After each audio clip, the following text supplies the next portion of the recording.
இன்னைக்கு almost every ஸ்டூடெண்ட்டுக்கும் ஒரே doubt தான். ஸோ ஏஐ வந்து கோட் டெவலப் பண்ணுது, ChatGPT Codex or Claude code, கூகுளோட ஜெமினை, நிறைய கோடிங் அசிஸ்டன்ட் இருக்கு. இது எல்லாமே வந்து ஈஸியாக கோடை டெவலப் பண்ணுது. ஸோ அப்போ ஏஐ உடைய இம்பாக்ட் இருக்கிறதுனால டெவலப்பர்ஸ் ஆர் சாஃப்ட்வேர் இன்ஜினியர்ஸ்க்கு வந்து ஐடி ஜாப்ல வேலை கிடைக்காது அப்படின்ற மாதிரி நிறைய பேருக்கான ஒரு மைண்ட் செட் இருக்கு. ஸோ அப்பயும் ஸ்டில் நிறைய கம்பெனிஸ், இப்போ Google, Microsoft, Amazon, Netflix, Zoho, இந்த மாதிரி கம்பெனிஸ் எல்லாமே வந்து இப்பயும் ஹையரிங் பண்ணிக்கிட்டு தான் இருக்காங்க. 20 lakhs per annum, 30 lakhs per annum அப்படின்ற மாதிரி ஃப்ரெஷர்ஸ் பிளேஸ் ஆகிட்டு தான் இருக்காங்க. ஸோ அப்போ ஏஐ கோட் டெவலப் பண்ணுறதுனாலையும் ஏன் இன்னும் ஹையரிங் ஸ்டாப் ஆகல, என்ன ரீசனுக்காக டெவலப்பர்ஸ்க்கு வந்து இன்னும் ஓப்பனிங் இருக்கு அப்படின்றது தான் இந்த வீடியோவில் நம்ம பார்க்க போகிறோம். ஸோ இந்த வீடியோவில் மெயினாக இதுக்கான ஆன்சரை தான் நம்ம டிஸ்கஸ் பண்ண போகிறோம். நம்ம ஸ்டூடெண்ட்ஸ் நிறைய பேர் திங்க் பண்ணுறது என்ன அப்படின்னா, இப்போ எக்ஸாம்பிளுக்கு இங்கே ஏஐ கிட்ட போயிட்டு ஒரு பேசிக்காக ஒரு ஏபிஐ எனக்கு கிரியேட் பண்ணி கொடு, இல்லை ஒரு ஃப்ரண்ட் அண்ட் பேஜ் எனக்கு கிரியேட் பண்ணி கொடு, ஆர் ஒரு கரெக்ட் ஏபிஐ கரெக்ட் அப்ளிகேஷன்ஸ் கம்ப்ளீட்டாக டெவலப் பண்ணி கொடு அப்படின்ட்டு நம்ம ஒரு ஏஐ கிட்ட ப்ராம்ப்ட் கொடுத்தோம் அப்படின்னா, சோ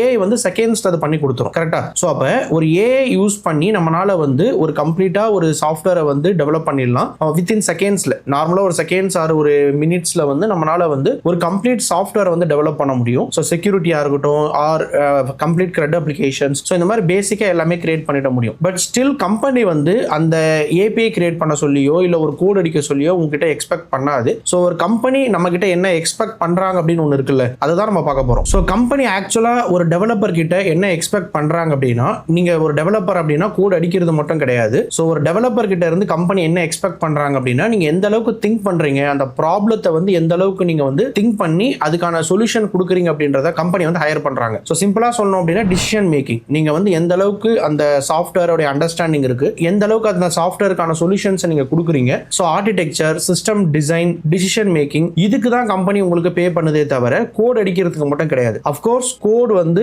ஏஐ இருக்கிறதுனால நம்மளுக்கு அந்த ஸ்பீடு தான் இன்க்ரீஸ் ஆகுதே தவிர, ஸோ ஏஐனால வந்து டிசிஷனை மேக் பண்ண முடியாது. இதுதான் கரெக்ட் டிசிஷன், இதுதான் வந்து ராங் டிசிஷன் அப்படின்ற மாதிரி ஏஐனால ப்ராப்பரா டிசைட் பண்ண முடியாது. ஸோ அந்த ரீசன்னால தான் பெரிய பெரிய ப்ராடக்ட் பேஸ்ட் கம்பெனிஸ் ஸ்டில் நிறைய பேக்கேஜ் கொடுத்து ஹையர் பண்றதுக்கான ரீசனே என்ன அப்படின்னா, ஒரு டெவலப்பருக்கு டிசிஷன் மேக்கிங் இருக்கணும், திங்கிங் இருக்கணும், தென் லாஜிக்கலா உன்னால கோட் பண்ண முடியுதா, லாஜிக்கலா உன்னால டிசிஷன் எடுக்க முடியுதா அப்படின்றத தான் கம்பெனி வந்து உங்ககிட்ட எக்ஸ்பெக்ட் பண்றாங்க. ஸோ ரியல் டைம் சினாரியோ எடுத்துக்கலாம். இப்போ இமேஜின் நீங்க வந்து ஒரு வீடு கட்டணும்னு நினைக்கிறீங்க. ஸோ வீடு கட்டணும் அப்படின்ட்டு ஒரு இன்ஜினியர் கிட்ட போயிட்டு நீங்க என்ன பண்றீங்க அப்படின்னா, எனக்கு வந்து ஒரு 3 BHKல ஒரு வீடு கட்டணும். ஸோ கிரவுண்ட் ஃப்ளோர்ல வந்து ஒரு 2 BHK கிச்சன், ஹால் இதெல்லாம் எனக்கு வேணும். ஃபர்ஸ்ட் ஃப்ளோர்ல வந்து ஒரு பெட்ரூமும் ஒரு போர்ட்டிக் இருக்கணும் அப்படின்ற மாதிரி ஒரு பிளான் கொடுக்குறீங்க. இந்த மாதிரி எனக்கு ஒரு வீடு வேணும் அப்படின்னு கேட்குறீங்க. ஸோ ஃபர்ஸ்ட் அந்த இன்ஜினியர் என்ன பண்ணுவாங்க அப்படின்னா, ஒரு கம்ப்ளீட் ஒரு ப்ளூ பிரிண்ட் ஒன்று கிரியேட் பண்ணுவாங்க. ஸோ ஃபார் எக்ஸாம்பிள் வந்து பெட்ரூம் எங்க இருக்கணும், பாத்ரூம் எங்க வரும், ஹால் எங்க வரும், கிச்சன் எங்க இருக்கும் அப்படின்ற மாதிரி ஒரு லே அவுட் ஒன்று கிரியேட் பண்ணுவாங்க, ஒரு ப்ளூ பிரிண்ட். ஸோ தென் அந்த ப்ளூ பிரிண்ட்டை வச்சு இன்னும் கம்ப்ளீட் ஸ்ட்ரக்சர் கிரியேட் பண்ணுவாங்க. ஃபார் எக்ஸாம்பிள் பிளம்பிங் எங்க பண்ணணும், வயரிங் எப்படி பண்ணணும், எந்த இடத்துல வயரிங் வருது. ஸோ இந்த மாதிரி கம்ப்ளீட்டா ஒரு ஸ்ட்ரக்சர் டயக்ராம் ஒன்று கிரியேட் பண்ணிட்டு ஒரு ப்ளூ பிரிண்ட் ஒன்று கிரியேட் பண்ணிட்டு ஒன்ஸ் அந்த கிளைண்ட் கிட்ட அப்ரூவல் வாங்கிட்டு தான் தே ஸ்டார்ட் கன்ஸ்ட்ரக்ஷன். ஸோ எடுத்தவொடனே அவங்க போயிட்டு டைரக்டா ஒரு பெட்ரூமை கிரியேட் பண்ணிட்டு அதுக்கப்புறமா ஒரு டிசைன் கிரியேட் பண்ணாம ஒரு கம்ப்ளீட்டா ஒரு டிசைன் கிரியேட் பண்ணிட்டு அந்த ஸ்ட்ரக்சர் எல்லாம் ப்ராப்பரா டிசைன் பண்ணிட்டு அதுக்கப்புறம் தான் அவங்க பில்டிங் கன்ஸ்ட்ரக்ட் பண்றாங்க. இந்த மாதிரி ஒரு சினாரியோ எடுத்துக்கோங்க. இன்னொரு சினாரியோ, இப்போ இமேஜின் எனக்கு என்னோட பிளான் என்ன அப்படின்னா, ஒரு 2 to 3 ஃப்ளோர்ஸ்ல ஒரு பில்டிங் கன்ஸ்ட்ரக்ட் பண்ணணும். ஆனா எனக்கு வந்து பட்ஜெட் அந்த அளவுக்கு இப்ப கரண்டா இல்ல. எனக்கு வந்து கிரவுண்ட் ஃப்ளோர்ல கன்ஸ்ட்ரக்ட் பண்ற அளவுக்கு தான் பட்ஜெட் இருக்கு அப்படின்னு இமேஜின் பண்ணிக்கோங்க. சோ இப்போ ஒரு பில்டர் கிட்ட போயிட்டு என்ன பண்றேன் அப்படின்னா, இன்ஜினியர்ஸ் கிட்ட வந்து எனக்கிட்ட இருக்கிற பட்ஜெட்டுக்கு வந்து ஒரு 2 ஃப்ளோர்ஸ் நான் கன்ஸ்ட்ரக்ட் பண்ற அளவுக்கு என்கிட்ட பட்ஜெட் கிடையாது. சோ ஒரு கிரவுண்ட் ஃப்ளோர் மட்டும் நான் கன்ஸ்ட்ரக்ட் பண்ண போறேன். ஆனா எனக்கு வந்து ஃபியூச்சர்ல வந்து நான் எனக்கு அமௌண்ட் வர்றப்ப நான் இன்னும் ஒரு 2 ஃப்ளோர்ஸ் நான் வந்து எக்ஸ்டெண்ட் பண்ணணும் அப்படின்னா அதுக்கேற்ற மாதிரி எனக்கு ஒரு ஸ்ட்ரக்சர் பில்ட் பண்ணி கொடுங்க அப்படின்னு நான் கேட்கறப்ப அந்த இன்ஜினியர் என்ன பண்ணணும் அப்படின்னா, அந்த ஃபவுண்டேஷன் ப்ராப்பரா கிரியேட் பண்ணணும். ஃபியூச்சர்ல அவங்க இன்னும் ஒரு 2 ஃப்ளோர்ஸ் கன்ஸ்ட்ரக்ட் பண்ணாலுமே அந்த ஃபவுண்டேஷன் ஸ்ட்ராங்கா இருக்கணும். இப்போ வந்து நான் அந்த ஸ்ட்ரக்சர் கிரியேட் பண்றப்ப வந்து ஒரு கிரவுண்ட் ஃப்ளோருக்கு மட்டும் நான் கிரியேட் பண்ணிட்டு நீங்க ஃபியூச்சர்ல இதுக்கு மேல கிரியேட் பண்ணிக்கோங்க அப்படின்னு சொன்னா கண்டிப்பா ஃபவுண்டேஷன் அதுக்கு அந்த அளவுக்கு ஸ்ட்ராங்கா இருக்காது. அப்ப ஆட்டோமேட்டிக்கா என்ன பண்ணுவீங்க அப்படின்னா, மொத்த பில்டிங்குமே டெமாலிஷ் பண்ணிட்டு அகைன் அந்த செகண்ட் ஃப்ளோர் தேர்ட் ஃப்ளோர் கட்டணும்னு ஆசைப்பட்டீங்கன்னா அந்த கிரவுண்ட் ஃப்ளோரை டெமாலிஷ் பண்ணிட்டு தான் மறுபடியும் ஃபர்ஸ்ட் வந்து கன்ஸ்ட்ரக்ட் பண்ற மாதிரி இருக்கும். அப்ப நீங்க ப்ராப்பரா அந்த சிஸ்டம் டிசைன், அதுதான் வந்து நான் இங்க ப்ளூ பிரிண்ட்னு சொல்றேன். இதே தான் சாஃப்ட்வேர்க்குள்ளே டிஸ்கஸ் பண்ண போறோம். ஸோ அப்ப ஒரு வீடு கன்ஸ்ட்ரக்ட் பண்றப்ப நம்ம எந்த அளவுக்கு அந்த ஃபவுண்டேஷன் கிரியேட் பண்றோம், எந்த அளவுக்கு அந்த டிசைன் கிரியேட் பண்றோம்னு ஒன்று இருக்குல்ல, அதை பேஸ் பண்ணி தான் நம்ம 2 ஃப்ளோர்ஸ் கட்ட போறோமா இல்ல 3 ஃப்ளோர்ஸா 4 ஃப்ளோர்ஸா அப்படின்றது எல்லாமே எதை பேஸ் பண்ணி டிசைன் பண்ண போறோம் அப்படின்னா நம்ம எந்த அளவுக்கு ப்ராப்பர் டிசைன் மேக் பண்ணிருக்கோம் அப்படின்றது தான். ஸோ இதுதான் வந்து நம்ம ரியல் டைம் வச்சு கனெக்ட் பண்ணிக்கணும். இதுதான் வந்து சிஸ்டம் டிசைன் அப்படின்னு சொல்லுவாங்க. ஸ்டூடெண்ட்ஸ் நிறைய பேர் என்ன தப்பா மிஸ் அண்டர்ஸ்டாண்ட் பண்றாங்க அப்படின்னா, ஸோ சாஃப்ட்வேர் டெவலப்பர் அப்படின்னாலே டைரக்டா கோட் பண்றது தான், கோட் அடிச்சா ஆட்டோமேட்டிக்கா சாஃப்ட்வேர் வந்துடும் அப்படின்ற மாதிரி நிறைய பேர் திங்க் பண்ணிட்டு இருக்கீங்க. ஸோ இப்போ ஏஐ வந்துடுச்சு, ஏஐல போயிட்டு நம்ம ப்ராம்ப்ட் கொடுத்தோம் அப்படின்னா ஏஐ நமக்கு கோட் பண்ணிடுது அப்படின்ட்டு நிறைய பேர் நம்ம திங்க் பண்ணிட்டு இருக்கோம். ஆக்சுவலா என்ன அப்படின்னா ஒரிஜினலா ஒரு சாஃப்ட்வேர் டெவலப்மெண்ட் ரோல் என்ன அப்படின்னா ஃபர்ஸ்ட் பிசினஸ் ரெக்யர்மெண்ட் அண்டர்ஸ்டாண்ட் பண்ணிக்கணும். ஸோ இதுதான் என்னுடைய பிசினஸ் ரெக்யர்மெண்ட். ஸோ இந்த பிசினஸ் ரெக்யர்மெண்ட் என்ன அப்படின்றத நான் அண்டர்ஸ்டாண்ட் பண்ணிக்கணும். அந்த சாஃப்ட்வேர் அவங்க என்ன ப்ராப்ளம் டிஃபைன் பண்றாங்க, அதுக்கு நான் என்ன சொல்யூஷன் கொடுக்கணும், எந்த மாதிரி ஒரு சாஃப்ட்வேர் நான் கிரியேட் பண்ணணும் அப்படின்றத ஃபர்ஸ்ட் அண்டர்ஸ்டாண்ட் பண்ணிட்டு அதுக்கப்புறமா தான் நம்ம சிஸ்டம் டிசைன் பண்ணணும். ஸோ நான் ஆல்ரெடி சொன்ன மாதிரி சிஸ்டம் டிசைன் அப்படின்றது தான் one of the most important requirement before starting our software. கரெக்டா?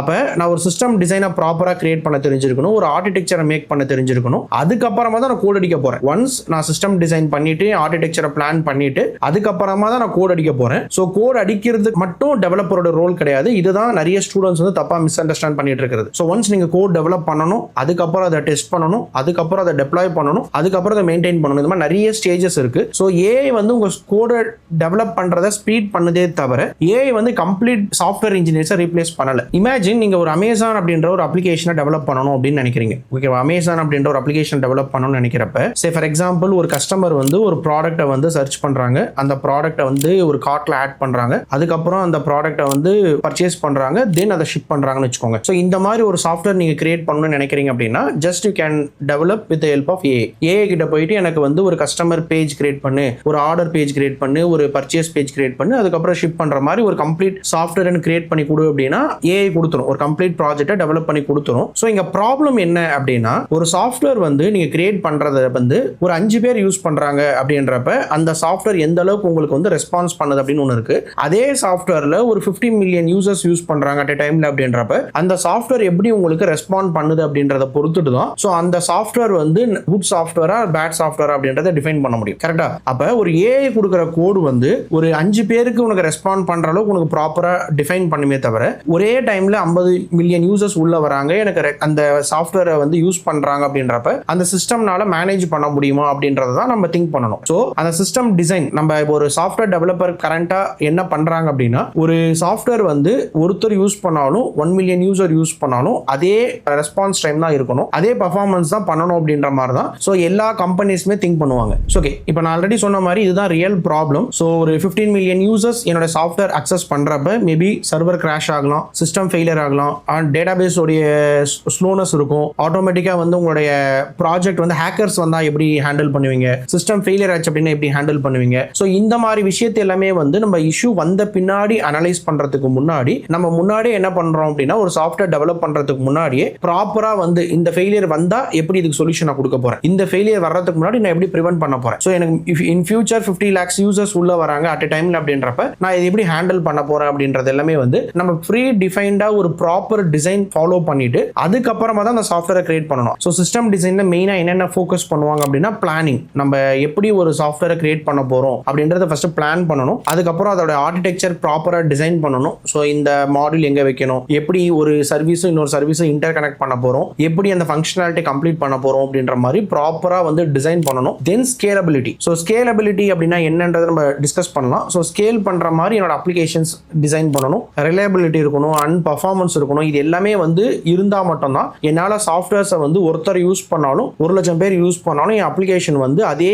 ரெஸ்பான்ஸ் கொடுக்க போகுது அப்படின்றத நம்ம டிஸ்கஸ் பண்ண போறோம். ஸோ சிஸ்டம் டிசைன் அப்படின்னா என்னன்றதை பார்க்கலாம். நான் ஆல்ரெடி சொன்ன மாதிரி அந்த ப்ளூ பிரிண்ட் தான் வந்து நான் சிஸ்டம் டிசைன் அப்படின்னு சொன்னேன். ஒரு கன்ஸ்ட்ரக்ஷன் ஒரு ஹவுஸ் கன்ஸ்ட்ரக்ட் பண்றவங்க ஒரு ப்ளூ பிரிண்ட் ஒன்று கிரியேட் பண்ணிட்டு அதுக்கப்புறமா தான் என்ன பண்ணுவாங்க, வீடு கட்டுவாங்க. அதே மாதிரி தான் ஒரு சாஃப்ட்வேர் டெவலப்பர்ஸ் ஒரு சிஸ்டம் டிசைன் பண்ணிட்டு அதுக்கப்புறமா தான் வந்து அவங்க கோடை டெவலப் பண்ண ஸ்டார்ட் பண்ணுவாங்க அந்த ப்ராஜெக்ட். ஸோ அப்போ சிஸ்டம் டிசைனோட திங்க் என்ன இருக்கும்னா கோட் அடிக்கிறது கிடையாது. அதான் ஃபர்ஸ்ட் பாயிண்ட். அவங்க என்ன பண்ணுவாங்க அப்படின்னா நான் என்ன சர்வர் யூஸ் பண்ண போறேன், எவ்வளவு சர்வர்ஸ் யூஸ் பண்ண போறேன், நம்பர் ஆஃப் யூசர்ஸ் இன்க்ரீஸ் ஆனாங்க அப்படின்னா சிஸ்டம் எப்படி மேனேஜ் பண்ணணும் அப்படின்றத நான் டிசைட் பண்ணணும். தென் மெயினா வந்து என்ன டேட்டாபேஸ் யூஸ் பண்ண போறேன், எய்தர் MySQL டேட்டாபேஸ் யூஸ் பண்ண போறோமா, இல்ல Postgres யூஸ் பண்ண போறோமா, இல்ல NoSQL டேட்டாபேஸ் யூஸ் பண்ண போறோமா அப்படின்றத திங்க் பண்ணுவாங்க. அதுக்கப்புறம் வந்து கேட்ச் எப்படி ஹேண்டில் பண்ண போறோம், Kafka யூஸ் பண்ண போறோமா, ஆர் வேற ஏதாவது இப்போ செக்யூரிட்டி எப்படி ஹேண்டில் பண்ண போறோம். ஸோ இந்த மாதிரி தான் திங்க் பண்ணுவாங்களே தவிர என் அப்ளிகேஷன் ஸ்கேலபிளா எப்படி டெவலப் பண்றது, செக்யூரா எப்படி டெவலப் பண்றது, மில்லியன்ஸ் ஆஃப் யூசர்ஸ் ரெக்வெஸ்ட் கொடுத்தாலும் என் அப்ளிகேஷன் எப்படி ஹேண்டில் பண்ண போறேன் அப்படின்றத திங்க் பண்ணுவாங்களே தவிர அவங்க பை டிஃபால்ட்டாவே வந்து கோட் அடிக்கிறதுக்கு ஸ்டார்ட் பண்ண மாட்டாங்க. ஸோ இவங்க தான் வந்து சிஸ்டம் டிசைனர்ஸ் சொல்லுவாங்க. இந்த நாலேஜ் இருந்தால் தான் கம்பெனிஸ் வந்து ஹையர் பண்ணுவாங்க. ஸோ மெயினா இப்போ நீங்க ஒரு கம்பெனிக்கு இன்டர்வியூ ப்ரிப்பேர் பண்றீங்க, இல்ல ஒரு கம்பெனி நான் இன்டர்வியூ அட்டன் பண்றது நான் ட்ரை பண்ணிட்டு இருக்கேன் அப்படின்னா மெயினா நீங்க ஃபோக்கஸ் பண்ண வேண்டியது வந்து இந்த 7 விஷயம். ஸோ ஒரு சாஃப்ட்வேர் கம்பெனிக்குள்ள போகணும், நான் ஒரு ப்ராடக்ட் பேஸ்ட் கம்பெனி டார்கெட் பண்றேன் அப்படின்றப்ப most of the product based கம்பெனில இன்டர்வியூல ஆர் நீங்க ஒர்க் பண்ற டே டு டே லைஃப்ல கண்டிப்பா இந்த 7 திங்ஸ் இல்லாம உங்களால பண்ண முடியாது. ஸோ என்ன அந்த 7 திங்ஸ் அப்படின்றப்ப ஃபர்ஸ்ட் பாயிண்ட் வந்து நான் ஆல்ரெடி சொன்ன மாதிரி வந்து first they will care about scalability. So scalability அப்படின்னா என்ன அப்படின்றத நம்ம பார்க்கலாம். ஸோ ஸ்கேலபிலிட்டி அப்படின்றது என்ன அப்படின்னா, இப்போ எக்ஸாம்பிள் உங்ககிட்ட வந்து ஒரு லேப்டாப் இருக்குன்னு இமேஜின் பண்ணிக்கோங்க. ஒரு லேப்டாப்போ ஒரு டெஸ்க்டாப்போ உங்க கையில இருக்கு. அந்த லேப்டாப்ல வந்து ஒரு சாஃப்ட்வேர் டெவலப் பண்ணிட்டீங்க. அந்த சாஃப்ட்வேர் வந்து அட் எ டைம்ல எவ்வளவு பேர் ரெக்வஸ்ட் கொடுக்க முடியும் அப்படின்னு ஒன்று நான் சொன்னேன்னா, இப்போ என்னோட சாஃப்ட்வேர்ல வந்து அட் எ டைம்ல ஒரு 10 மெம்பர்ஸ் ரெக்வஸ்ட் பண்ணலாம் அப்படின்னு இமேஜின் பண்ணிக்கோங்க. ஒரு 10 பேர் என்னோட சாஃப்ட்வேர்ல ரெக்வஸ்ட் கொடுத்தாங்கன்னா என்னால் ஃபாஸ்டா அதை ப்ராசஸ் பண்ணி உங்களுக்கு நான் ரெஸ்பான்ஸ் கொடுக்க முடியும். இப்போ ஒரு 10 பேர் பண்ற இடத்துல சடனா ஒரு 100 பேர் வராங்கன்னு இமேஜின் பண்ணிக்கோங்க. அப்ப அந்த 100 பேர் அந்த சாஃப்ட்வேர் அக்சஸ் பண்ண ட்ரை பண்றப்ப அந்த சாஃப்ட்வேர்னால ரெஸ்பாண்ட் பண்ண முடியாது. பிகாஸ் அதுக்கு இருக்கிற கெப்பாசிட்டி வந்து ஒரு 10 மெம்பர்ஸ். ஸோ இப்போ எக்ஸாம்பிள் எல்லாருக்குமே தெரியும், ஒரு லேப்டாப் எடுத்துக்கிட்டோம் அப்படின்னா அதோட ப்ராசஸிங் எப்படி டிஃபைன் பண்ணுவோம்னா மோஸ்ட்லி ரேம் மெமரி நிறைய இருக்கு. நம்ம என்ன ப்ராசஸர் யூஸ் பண்றோம், என்ன ரேம் யூஸ் பண்றோம், என்ன எஸ்எஸ்டி எப்படி யூஸ் பண்றோம்ன்றதெல்லாம் இருக்கு. பட் சிம்பிளா வந்து உங்க ரேம் மெமரி எடுத்துக்கோங்க. சப்போஸ் என்னோட சிஸ்டம் வந்து 8 GB ரேம் இருக்கு. இப்போ 8 GB ரேம் நான் வச்சிருக்கேன். 8 GB ரேம் எடுத்துக்கிட்டு நான் என்ன பண்ண போறேன் அப்படின்னா, இப்போ அட் அ டைம்ல 10 பேர் ரெக்வஸ்ட் கொடுக்குறப்ப அந்த 8 GB RAM enough to manage உங்க ரெக்வஸ்ட். இப்போ 100 பேர் வர்றப்ப அந்த 8 GB ரேம் வந்து என்ன பண்ணுது அப்படின்னா ஆட்டோமேட்டிக்கா அவங்க அந்த ரெக்வஸ்ட்டை ஹேண்டில் பண்ண முடியாது. ஸோ அப்போ இந்த இடத்துல தான் ஸ்கேலபிலிட்டி அப்படின்னு ஒரு கான்செப்ட் வருது. ஓகேவா? ஸோ ஸ்கேலபிலிட்டியில வந்து 2 விஷயம் இருக்கு.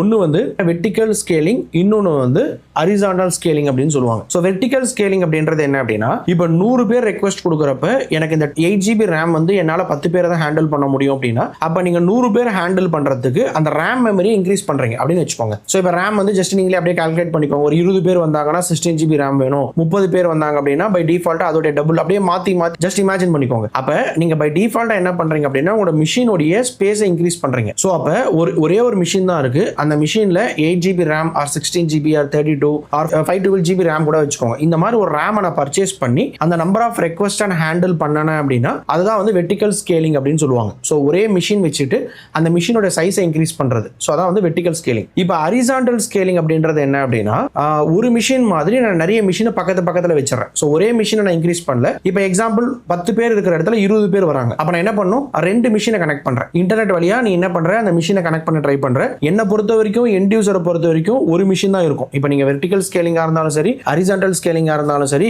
உள்ள நீங்க என்ன ரேம் யூஸ் பண்ணிருக்கீங்க, என்ன பவர் யூஸ் பண்றீங்கலாம் தேவையில்லை. உங்களுக்கு ஒரு ரெக்வஸ்ட் அந்த சிஸ்டம் அனுப்புறாங்க, அந்த சிஸ்டம் ரெஸ்பாண்ட் பண்ணுது. அந்த ரெஸ்பாண்ட் வந்து எந்த அளவுக்கு ஸ்பீடா இருக்கு அப்படின்றத எல்லாருமே எக்ஸ்பெக்ட் பண்ணுவாங்க. அப்ப ஹரிசாண்டல் ஸ்கேலிங் அப்படின்றது என்னன்னா, இன்டர்நெட் வழியா ஃபார் எக்ஸாம்பிள் டிஸ்ட்ரிபியூட்டட் சிஸ்டம் அப்படின்னு சொல்லுவாங்க. More than one system. இப்போ ஒரு லேப்டாப் இருக்கிற இடத்துல I am connecting 2 laptops or 3 laptops or n number of laptops based upon request. அப்ப ஹரிசாண்டல் ஸ்கேலிங் அப்படின்றது என்ன, ஒரு மிஷினோட ஸ்பேஸை இன்க்ரீஸ் பண்ணாம நெட்வொர்க் வழியா மல்டிபிள் சிஸ்டத்தை வந்து நான் கனெக்ட் பண்ணிட்டு ஒரு மிஷின் மாதிரி காட்ட போறேன் எண்ட் யூசருக்கு. அப்ப இங்க என்ன நடக்குது அப்படின்னா, வர ரெக்வஸ்ட் வந்து ஒரு மிஷினுக்கு 10 ரெக்வஸ்ட் தான் கொடுக்க முடியும் அப்படின்னா இன்னொரு மிஷினுக்கு வந்து அந்த ரெக்வஸ்ட்டை பிரிச்சு கொடுத்துருவேன். இந்த மிஷின் வந்து 10 ரெக்வஸ்ட் தான் ஹேண்டில் பண்ணும், இன்னொரு மிஷின் வந்து 10 ரெக்வஸ்ட் தான் ஹேண்டில் பண்ணுன்ற மாதிரி நம்ம அதை ஸ்பிளிட் பண்ணி கொடுக்க போறோம். ஸோ இதுதான் இங்க பண்ண போறோம். ஸோ எக்ஸாம்பிள் இப்போ நீங்க வந்து ஒரு ரியல் டைம் சினாரியோ எடுத்துக்கோங்க. ஸ்கேலபிலிட்டி பத்தி உங்களுக்கு அண்டர்ஸ்டாண்ட் ஆகணும் அப்படின்னா ஃபர்ஸ்ட் பாயிண்ட் வந்து நிறைய ஒரு ஷாப்பிங் மால் எடுத்துக்கோங்க. எக்ஸாம்பிளுக்கு ஒரு ஷாப்பிங் மால்ல வந்து நிறைய கஸ்டமர்ஸ் வராங்கன்னு வச்சுக்கோங்க. இப்போ எல்லாருக்குமே வந்து ஒரே ஒரு பில்லிங் கவுண்டர் மட்டும் இருந்துச்சு அப்படின்னா ஜஸ்ட் இமேஜின் எவ்வளோ டைம் எடுத்துக்கும் அவங்க எல்லாமே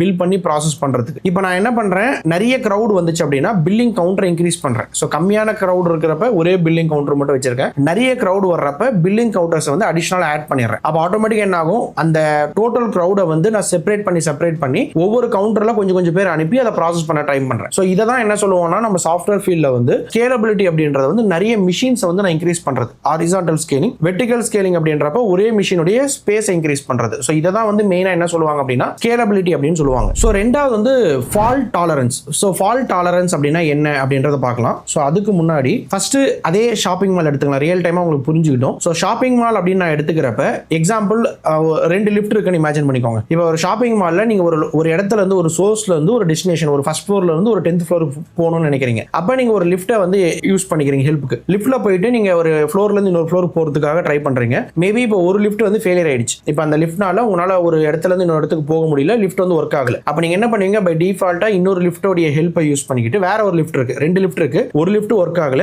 இன்னொரு லிஃப்ட் ஒர்க் ஆகுது. அந்த லிஃப்ட்டை எடுத்துட்டு நீங்க என்ன பண்றீங்க அப்படின்னா ஒரு லொகேஷன்ல இருந்து இன்னொரு லொகேஷனுக்கு போயிடுறீங்க. கரெக்டா? ஸோ இப்போ இதில் என்ன நடக்குது அப்படின்னா யூசரை பொறுத்த வரைக்கும் அவங்களோட எக்ஸ்பெக்டேஷன் வந்து ஃப்ளோர்ல இருந்து இன்னொரு ஃப்ளோருக்கு போகணும்.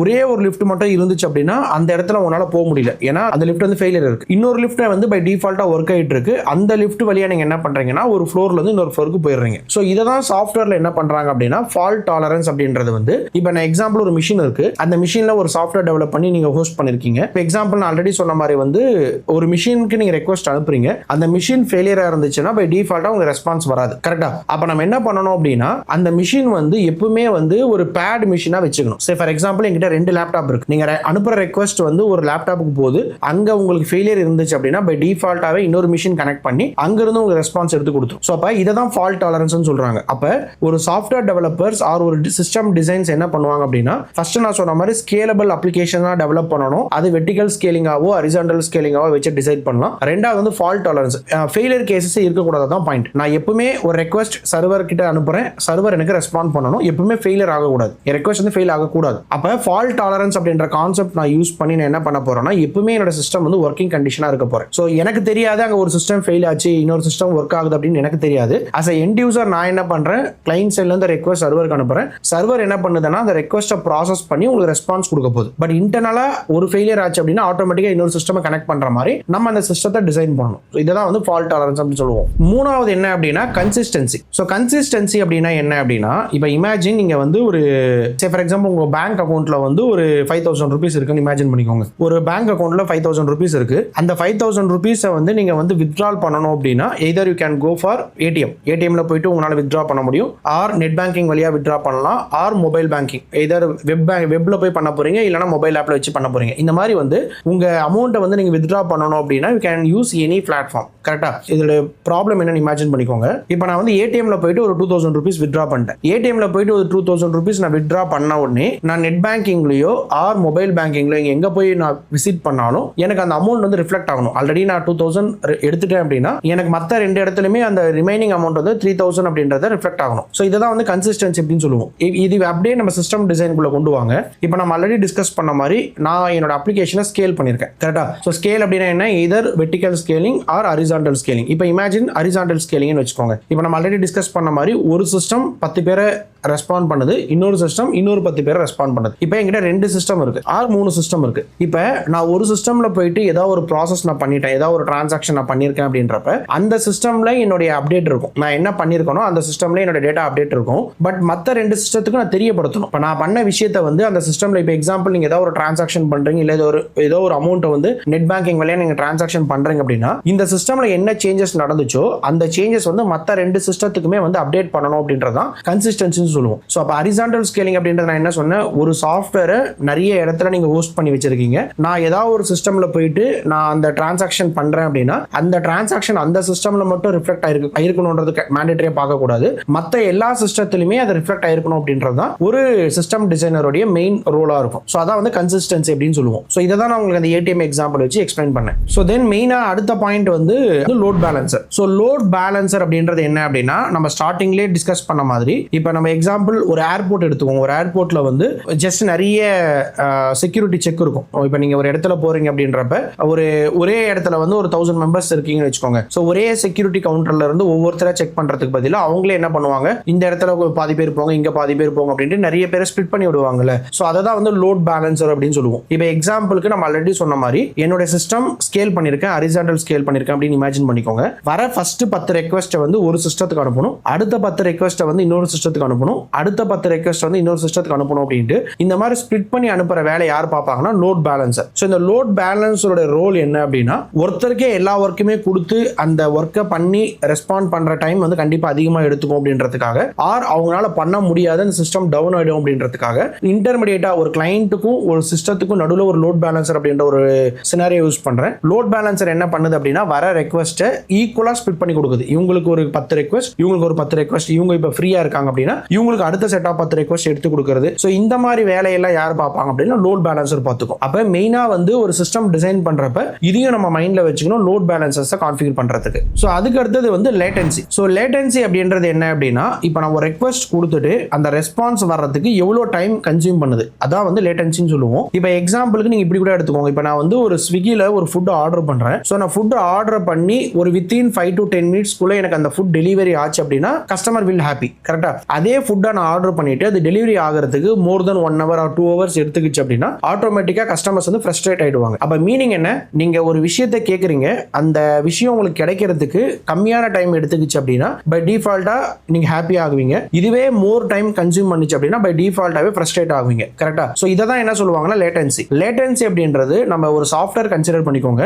ஒரு சாஃப்ட்வேர்ல ஒரு ரெக்வஸ்ட் நீங்க அனுப்புறீங்க, அந்த ரெக்வஸ்ட்டுக்கான ரெஸ்பான்ஸ் வந்து எவ்வளோ டைம் எடுத்துக்குது, ஒரு 5 to 10 seconds எடுத்துக்குது ஆர் மேக்ஸிமம் 1 minute எடுத்துக்குது அப்படின்னா ஓகே அந்த ரெஸ்பான்ஸ் வந்து பெட்டர் அப்படின்னு நான் சொல்லுவேன். இல்ல எனக்கு ஒரு 40 minutes ஆர் 30 minutes கழிச்சு தான் நீங்க கேட்ட ரெக்வஸ்ட்கான ரெஸ்பான்ஸ் கிடைக்குது அப்படின்னா பை டிஃபால்ட்டாவே அந்த இடத்துல வந்து ப்ராப்பரான சிஸ்டம் கிடையாது அப்படின்னு சொல்லுவோம். கரெக்டா? ஸோ அதை தான் என்ன சொல்லுவோம், மெயினா அந்த லேட்டன்சி வந்து லோ லேட்டன்சி அப்படின்னாலே ஹாப்பி யூசர்ஸ், ஹை லேட்டன்சி நிறைய டைம் கன்சியூம் பண்ணுது அப்படின்னா கண்டிப்பாக ஹாப்பி யூசர்ஸ் இருக்க மாட்டாங்க. ஸோ இதை தான் வந்து லேட்டன்சி. அப்ப நீங்க ஒரு சாஃப்ட்வேர் டிசைன் பண்றப்ப ரெஸ்பான்ஸ் டைம் எந்த அளவுக்கு ஸ்பீடா இருக்கணும், அதுக்கேற்ற மாதிரி நம்ம சாஃப்ட்வேர் டிசைன் பண்ணணும் அப்படின்றது தான் system designer will think. So அதான் வந்து லேட்டன்சி அப்படின்னு சொல்லுவோம். ஸோ நெக்ஸ்ட் வந்து மெயினா வந்து சிஸ்டம் டிசைனர்ஸ் ஃபோக்கஸ் பண்றது வந்து கேட்சி. ஸோ கேட்சி அப்படின்றது என்ன அப்படின்னா, இப்போ இமேஜின் அதுவும் ஒரு ரியல் டைம் எக்ஸாம்பிளா எடுத்துக்கலாம். இப்போ நம்ம ஏதாவது ஒரு ரெஸ்டாரண்ட்டுக்கு போறோம் அப்படின்றப்ப அந்த ரெஸ்டாரண்ட்ல வந்து நல்ல சேல் ஆகிற ஃபுட் இருக்கும் பாத்தீங்களா, அது எல்லாமே வந்து என்ன பண்ணுவாங்க அப்படின்னா ஃபுட் என்ன பண்ணுவாங்க அப்படின்னா ரெடியா வச்சிருப்பாங்க. அவங்க நம்ம ஈஸியா போய் அதை எடுத்து யூஸ் பண்ணிக்கலாம். இப்போ ஏதாவது ஒரு ஃபுட் உங்களுக்கு வேணும் அப்படின்றப்ப அவங்க அதை ப்ரிப்பேர் பண்ணி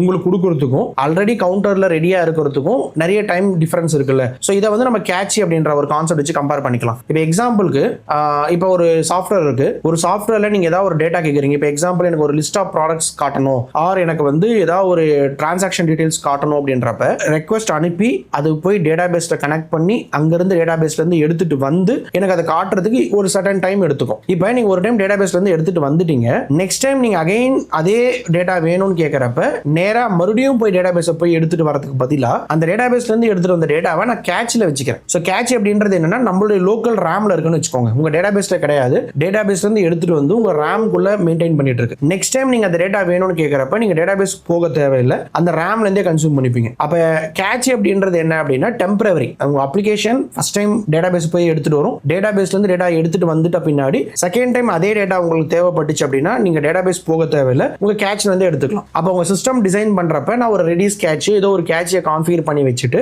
எவ்ரி டைம் நான் டேட்டா பேஸ்க்குள்ள போக கூடாது, ஃபர்ஸ்ட் டைம் மட்டும் போகணும், அதுக்கப்புறம் நான் இங்க இருந்து எடுத்துக்கணும் அப்படின்ற மாதிரி தான் டிசைன் பண்ணணும். இன்னொரு மெயின் பாயிண்ட் வந்து எல்லா டேட்டாவுமே வந்து கேட்ச்ல வைக்கணும் நெசசரி கிடையாது. ஃப்ரீக்வெண்ட் டேட்டா, எனக்கு ஃப்ரீக்வெண்டா தேவைப்படுற டேட்டா மட்டும் கேட்ச்ல வச்சுக்கணும். கேட்ச் அப்படின்றது டெம்பரரி இமேஜின் பண்ணிக்கோங்க. நெக்ஸ்ட் வந்து த்ரூபுட். த்ரூபுட் அப்படின்றது என்ன அப்படின்னா, சே ஃபார் எக்ஸாம்பிள் சிம்பிளா சொன்னா இப்போ நான் ஒரு நம்பர் ஆஃப் ரெக்வஸ்ட் ஒரு பர் மினிட் ஆர் பர் செகண்ட்ல எவ்வளோ ரெக்வஸ்ட் ப்ராசஸ் பண்ணுது அப்படின்றத டிஃபைன் பண்றது. இப்போ இமேஜின் இப்போ நான் வந்து ஆல்ரெடி லேட்டன்சி டிஸ்கஸ் பண்ணோம், இப்போ த்ரூபுட், இது ரெண்டுமே ஆல்மோஸ்ட் சிமிலரா இருக்கும். ஸோ லேட்டன்சி என்ன பண்ணும் அப்படின்னா ஒரு கஸ்டமருடைய ஒரு ரெக்வஸ்டோட டோட்டல் ரெஸ்பான்ஸ் டைம். இப்போ ஒரு கஸ்டமர் ரெக்வஸ்ட் அனுப்புறாங்க, அந்த கஸ்டமருக்கான ரெஸ்பான்ஸ் டைம் எவ்வளவு எடுத்துக்குது, அதான் நம்ம இந்த ஸ்விக்கி ஆட் ஒரு ஃபுட் ஆர்டர் பண்றத பார்த்தோம். இப்போ த்ரூபுட் அப்படின்றது ஒரு மினிட் ஆர் ஒரு செகண்ட்ல எவ்வளவு ரெக்வஸ்ட், இப்போ ஒரு கஸ்டமர் மாதிரி கன்சிடர் பண்ணல, நான் நம்பர் ஆஃப் ரெக்வஸ்ட் ஒரு மினிட்ல எவ்வளவு ரெக்வஸ்ட் ஹேண்டில் பண்ணுது அப்படின்றத டிஃபைன் பண்றதான் த்ரூபுட். இப்போ எக்ஸாம்பிளுக்கு ஷாப்பிங் மால்ல ஒரு கேஷியர் இருக்காங்க, ஒரு நிமிஷத்துல எவ்வளவு பில் பண்றாங்க அப்படின்றத பார்க்கணும். அதே வந்து ஒரு 5 கேஷியர்ஸ் இருக்காங்க,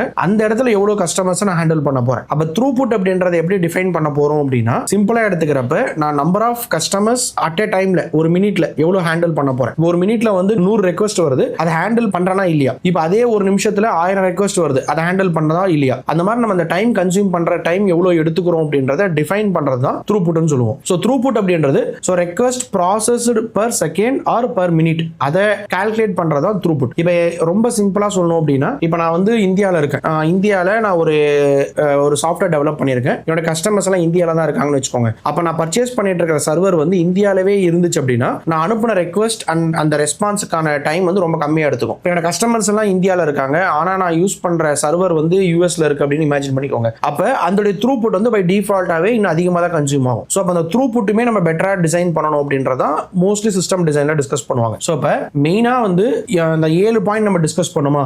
so scalability, fault tolerance, consistency, load balancer, அதுக்கப்புறம் வந்து லேட்டன்சி, கேட்சிங் அண்ட் த்ரூபுட். இந்த 7 விஷயத்தை தான் வந்து எல்லா ப்ராடக்ட் பேஸ்ட் கம்பெனியுமே வந்து ஒரு சாஃப்ட்வேர் டெவலப் பண்றதுக்கு முன்னாடி பிளான் பண்ணிட்டு அதுக்கப்புறம் தான் அந்த சாஃப்ட்வேர் டெவலப் பண்ணுவாங்க. ஓகேங்களா. ஸோ அதுக்கப்புறம் மெயினா வந்து நான் ஆல்ரெடி சொன்ன மாதிரி வந்து ஏஐ டெவலப்பர்ஸ் ரீப்ளேஸ் பண்ணாது, ஏஐ வந்து கூட ஃபாஸ்டா உங்களுக்கு கிரியேட் பண்ணி கொடுக்கும். பிளஸ் இந்த சிஸ்டம் டிசைன், ஏஐ கூட சிஸ்டம் டிசைன் தெரிஞ்சிருந்துச்சு அப்படின்னா உங்களால வந்து அந்த ப்ராடக்ட்டை வந்து பெட்டரா கிரியேட் பண்ண முடியும். ஸோ ஃபியூச்சர்ல அந்த சாஃப்ட்வேர்ல இஷ்யூ வந்துச்சுன்னா அது வராத மாதிரி ப்ரிவென்ட் பண்றது எப்படி, அந்த நம்பர் ஆஃப் கஸ்டமர்ஸ் இன்க்ரீஸ் ஆனாலுமே ஸ்கேல் பண்றது எப்படி, த்ரூபுட் எப்படி இன்க்ரீஸ் பண்றது, லேட்டன்சி எப்படி இன்க்ரீஸ் பண்றது, அதுக்கப்புறம் கேச்சிங் எப்படி எஃபிஷியன்ட்டா யூஸ் பண்றது. ஸோ இந்த மாதிரி விஷயம்லாம் கத்துக்கிட்டீங்க அப்படின்னா மட்டும்தான் உங்களால வந்து ஐடி கம்பெனிக்குள்ள ஈஸியா போக முடியும். ஏஐ வந்து கோட் மட்டும் அடிக்கிறத மட்டும் நம்ம பாக்குறோமே தவிர மத்த எந்த விஷயத்தையுமே நம்ம கன்சிடர் பண்றது கிடையாது. அதனால ஒரு கம்பெனிக்குள்ள நீங்க போகணும் அப்படின்னா மேண்டேட்டரியா இந்த விஷயம்லாம் உங்களுக்கு தெரிஞ்சிருக்கணும். ஸோ நாங்க யூனிக் டெக்னாலஜிஸ் என்ன பண்றோம் அப்படின்னா, ஒரு ஃபுல் ஸ்டாக் கோர்ஸ் எடுக்கிறோம் அப்படின்னா வெறும் CRUD API கிரியேட் பண்றது, ஒரு CRUD அப்ளிகேஷன்ஸ் மட்டும் டெவலப் பண்ணா போதும், ஒரு ஃப்ரண்ட் எண்டையும் பேக் எண்டையும் கனெக்ட் பண்றது மட்டும் நாங்க ட்ரைனிங் கொடுக்க மாட்டோம்.